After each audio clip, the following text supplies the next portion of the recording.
Welcome to the Fireside Storyteller. Today we're going to be reading Book 1 of The Merchant's Daughter.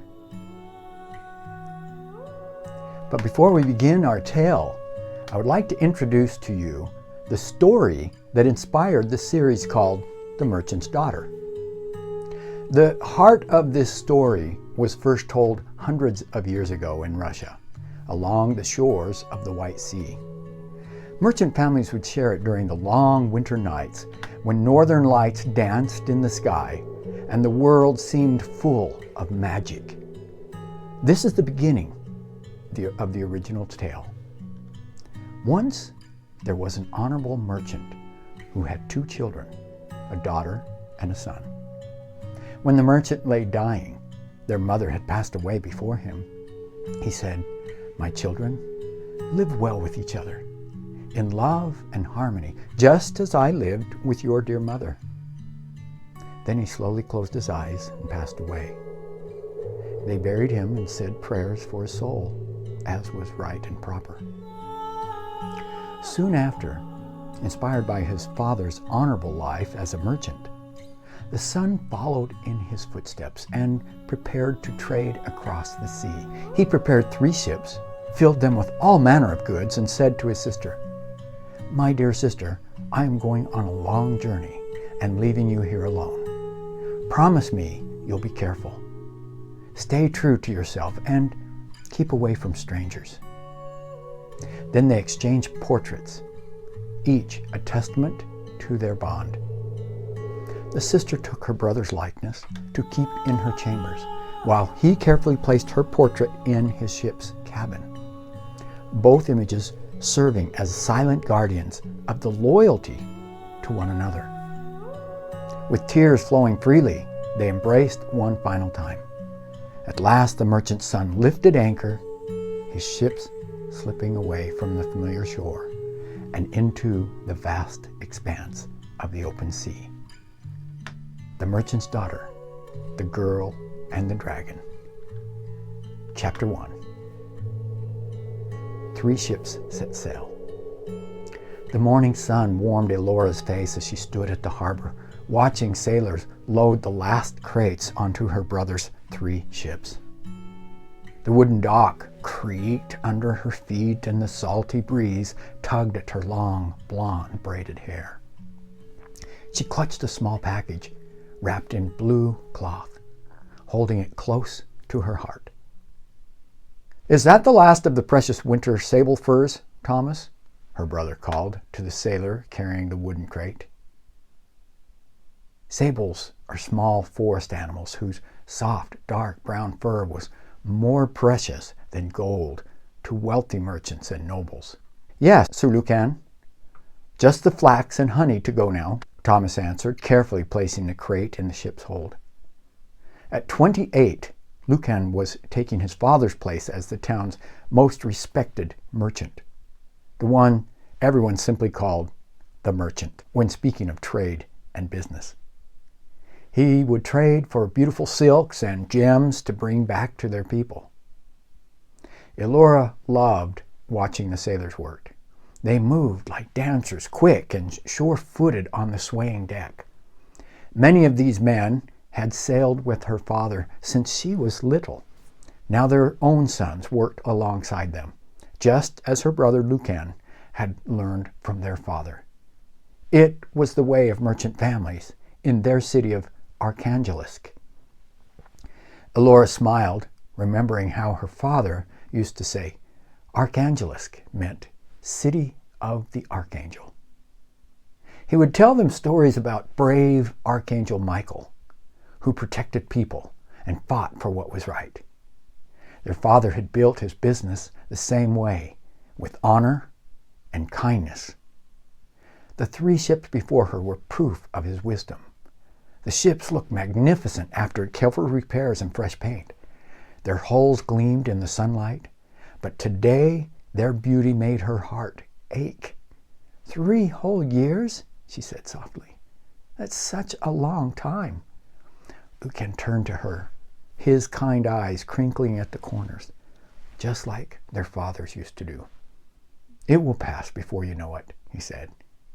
but Elora could hear the catch in his own voice. After her mother had died 2 years ago, Lucan had stayed with her while her father had finished a voyage and delivery to Terravania, a journey that had taken many months. Now that their father had passed, she would be caring for their home on her own. "What's that you're holding so tight?" Elora unwrapped the blue cloth. Inside was a wooden frame with a portrait she had painted of herself. She had worked on it for weeks, making sure to include her special necklace, the one with the bright blue sapphire that her father had brought from his travels to exotic lands. She also painted the matching gold earrings her mother had designed, the ones that made her feel even close to her now. "So you won't forget what I look like," she explained, holding it out to him. Her brother's eyes grew soft. "Forget you? That couldn't happen." Turning around, "Mikhail," Lucan called, "bring me the portrait that was finished yesterday. It is wrapped in the great cabin." "At once," Mikhail responded, and he quickly returned. Lucan pulled out a matching frame. "I had the same idea, little sister. Although I don't have the talent with the brush that you have, I had someone else paint this." In his portrait, he looked just as Elora would always remember him. Gentle smile, wind-tousled hair, his broad forehead and strong jaw. His neat beard and mustache reminded her of their father's, making him look just as wise and kind. His eyes were full of adventure, and he had even painted in the compass their father had given him on his 16th birthday. "Now, we'll see each other every day, even when we're apart," he said, carefully wrapping the portrait in a piece of silk before placing it in his bag. A strong gust of wind filled the ship's sails, making them snap like giant flags. The master's harbor bell rang out across the water. It was time. "Promise me you'll be careful while I'm away," her brother said, looking her in the eyes. "Stay true to yourself. Remember what Father always said," he continued, giving her hand a little squeeze. Together they spoke the familiar words. Even the gentlest hearts can calm the fiercest dragon. Lucan stood quietly and looked directly into her eyes. "Elora," he now spoke gently, but with a firm voice, "Mother and Father have taught us well. The people here in Archangelisk know and trust us, as they trusted them. They have seen you work with Father and Mother and grow from a child to the young woman you are now. You have their wisdom in you, how to see truth when others cannot, how to bring peace when others rush to judgment. It is our time." Though she didn't quite understand everything, hearing these words made her feel braver. She straightened her shoulders and lifted her chin, just like her brother had taught her.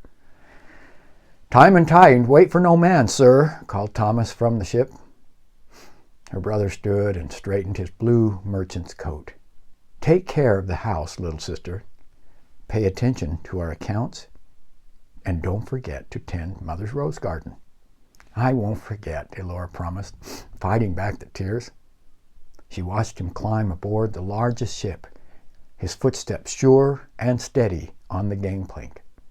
The sailors pulled up the anchors, raised the sails, and the great sails filled with wind. As the ships glided away from the dock, Elora ran to the end of the pier to wave goodbye.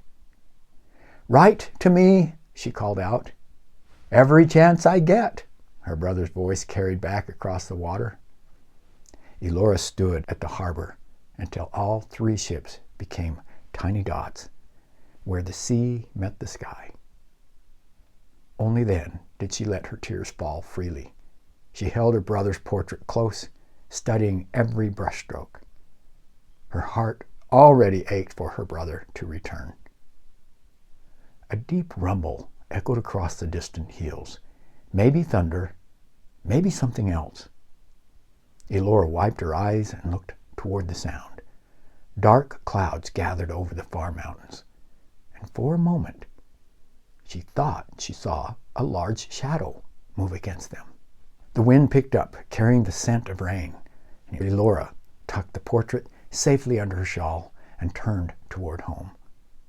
She may be alone now, but she had her brother's picture, her father's words, and her mother's roses to keep her company.